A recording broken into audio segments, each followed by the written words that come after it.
Hello there, Deadly Habit here with another Gentleman's Gaming Corner Impressions. Yes. Today we are going to take a look at the title Rijn the Specpyre in Manor of the Damned.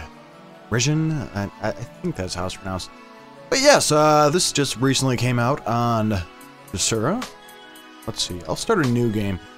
Okay, so, Rebirth of the Specpyre. Immortality, a secret men would kill for, and a tribute vampires do kill for. Yet while this preserved flesh from decay, vampires are just as susceptible to knife blades.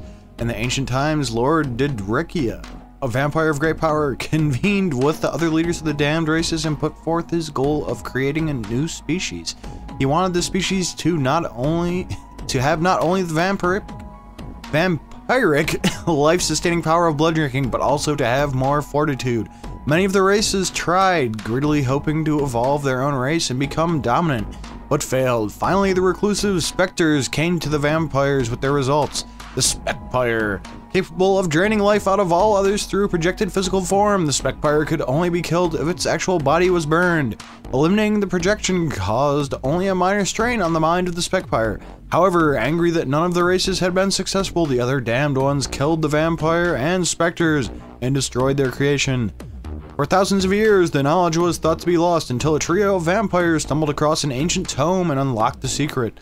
For decades, the two brothers, Chiron and Rijn, and the scholar Skylar that aided them in the rituals of ascending to Specpyrism have rained terror down upon the villages in the nearby area, even taking the local maiden Lilith and corrupting her until she was as twisted as them.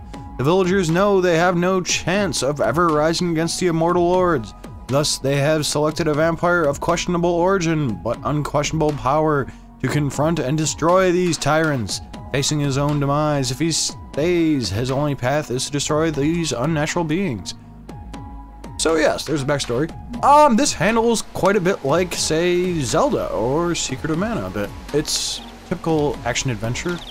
And the nice thing is, it automatically has defaults for a controller. So let's go exploring. Yes, these are rats. I don't have it sorted yet. I have to go get that.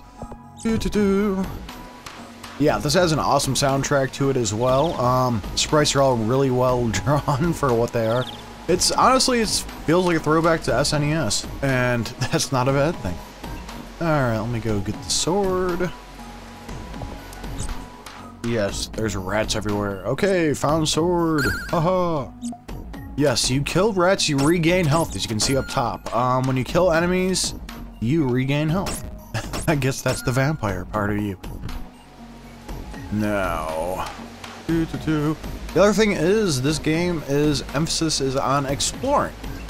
So, you have to find where you're going, and when you get items and new items and stuff like that, you have to figure out their uses. So, it's kind of a novel take on things. As I probably can't go into any of these.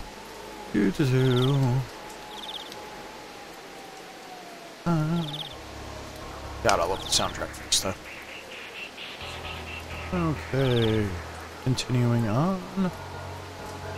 Yes, here's the town. Okay, this is the guy I need to talk to, I believe.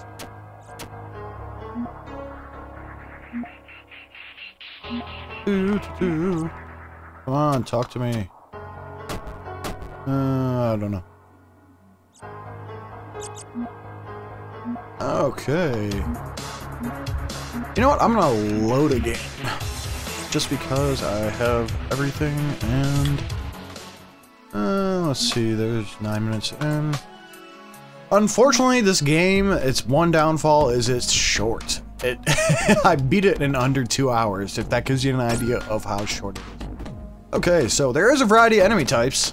This is further in the game. Haha, when I have all the items. And as you'll see, if I go here, you get 2 item selects. The buttons for this are real simple. It's just movement, and you have 2 weapon keys. So you have your left hand and your right hand. And these are all the items you get in the game. They all have different purposes, but let's show something cool with torch and the crossbow. And I got paralyzed, damn it. Okay, time to take this guy out.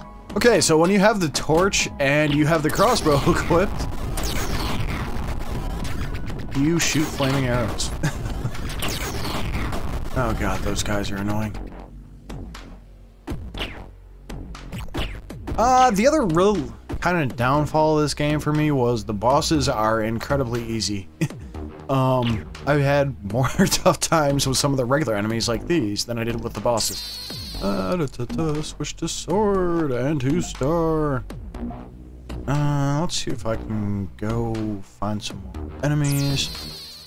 We will backtrack a bit.